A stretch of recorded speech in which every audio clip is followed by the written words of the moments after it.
Assalamualaikum sahabat sosial, bagaimana kabar? Saya doakan semuanya dalam keadaan sehat walafiat, rezeki lancar, dan pastinya segala urusan dimudahkan. Ibu-ibu patut berbangga, di hari ibu ini Bapak Jokowi menunjuk seorang ibu dari Surabaya untuk menjadi Menteri Sosial. Ada beberapa catatan penting yang perlu kita ketahui, apa saja kebijakan dan fokus yang akan dilakukan Ibu Tri Risma Maharani. Nah, kita akan ulas pada video kali ini, namun yang pasti saya ingatkan untuk para SDM PKH jangan tegang dulu. Simak baik-baik video ini.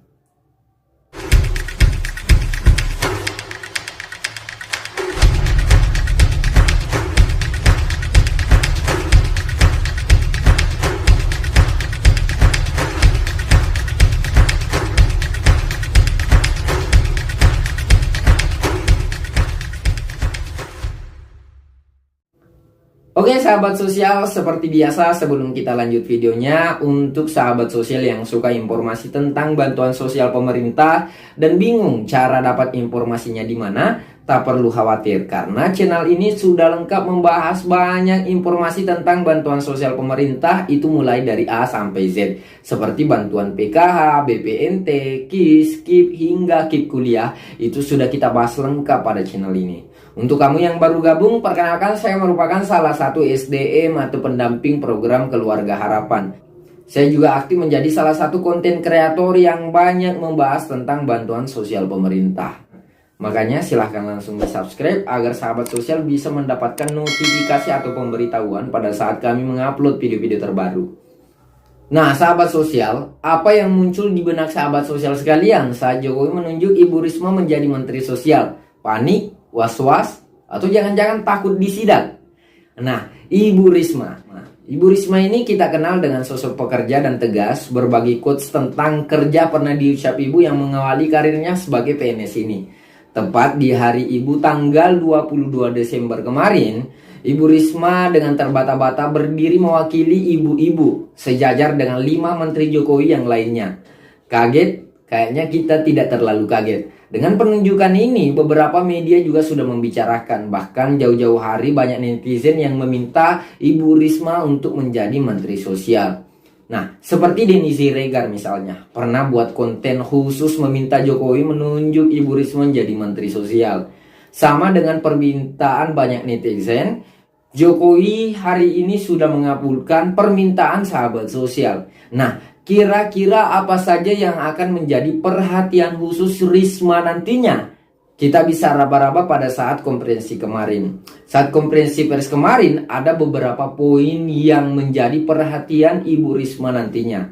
Apa saja? Apakah PKH akan tetap menjadi program unggulan? Nah, sahabat sosial, dalam konferensi persnya ada beberapa kebijakan Risma di Surabaya kemarin kayaknya akan diadopsi di Kementerian Sosial. Seperti perhatiannya kepada anak-anak terlantar, anak-anak disabilitas, dan para masyarakat lanjut usia. Namun selain itu, ada poin penting yang perlu sahabat sosial ketahui. Ibu Risma sempat menyinggung masalah Kementerian Dalam Negeri dan Kementerian Pendidikan. Beliau menginginkan ada sinergitas dengan dua kementerian ini. Ini kayaknya akan menjadi angin segar bagi ibu-ibu PKH yang mempertanyakan nasib anaknya yang tamat sekolah nantinya. Apakah bisa mendapatkan KIP kuliah atau mungkin nantinya menjadi salah satu kategori bantuan di program Keluarga Harapan. Selain itu, Ibu Risma juga sempat mengutarakan keinginannya untuk membangun koperasi di setiap kecamatan, seperti bantuan pertanian dan bantuan-bantuan lainnya. Kayaknya tugas para pekerja sosial di lapangan ini akan semakin berat nih sahabat sosial. Nah, silahkan disimak langsung cuplikan pernyataan Ibu Menteri Sosial Republik Indonesia Ibu Tri Risma Maharani.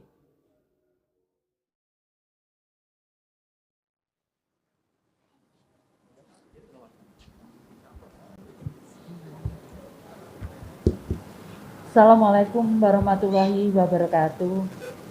Selamat sore, Shalom, Om Swastiastu, Namo Buddhaya, Salam Kebajikan, Rahayu. Yang saya hormati teman-teman yang ada di ruangan ini dan teman-teman media. Pertama terus terang saya cukup kaget meskipun sudah banyak yang membicarakan, tapi terus terang saya tidak pernah berpikir atau membayangkan menjadi menteri, karena ini kepercayaan Bapak Presiden dan Bapak Wapres, dan ini untuk saya mengabdi untuk negara, maka saya matur nuwun kepercayaannya oleh Bapak Presiden dan Bapak Wapres serta tentunya seluruh bangsa Indonesia. Yang kedua, program kami adalah yang pertama adalah perbaikan data untuk data-data penerima bantuan. Kami akan kerjasama dengan Kementerian Dalam Negeri, terutama terkait data kependudukan dan perguruan tinggi yang ada di wilayah masing-masing. Karena menurut saya akan sangat lebih baik kalau kami melibatkan perguruan tinggi juga di dalam implementasi kami di lapangan, sehingga output atau goal-nya bisa dilihat dan bisa kita lakukan evaluasi bersama dengan perguruan tinggi. Yang kedua adalah kami akan menyampaikan ke Bapak Presiden bahwa program-program kami adalah program pemberdayaan. Jadi sebagaimana diamanatkan di undang-undang bahwa yang pertama adalah kemanusiaan, keadilan, dan fakir miskin itu dan anak-anak terlantar itu di bawah tanggungan pemerintah. Karena itu kami akan perhatian terutama terhadap anak-anak terlantar, kemudian fakir miskin, itu yang akan kami prioritaskan untuk program pemberdayaannya. Jadi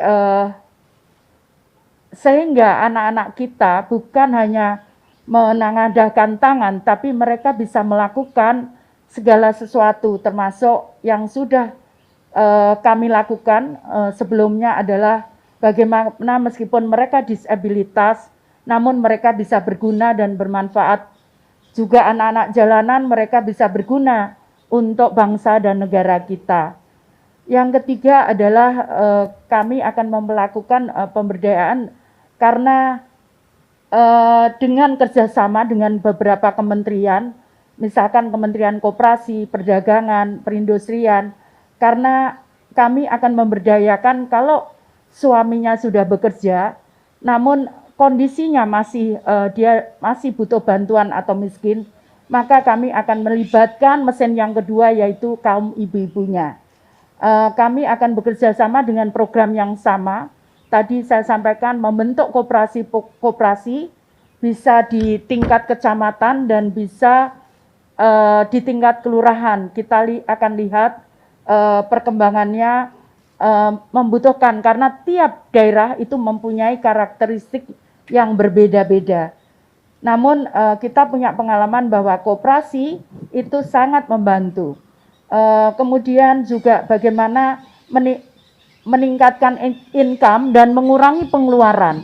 Itu yang kita lakukan. Jadi misalkan mengurangi pengeluaran, kita berikan program-program pertanian yang bisa dilakukan dengan cara sederhana, sehingga tentunya bekerja sama dengan Kementerian Pertanian, sehingga bisa dikurangi untuk pengeluaran.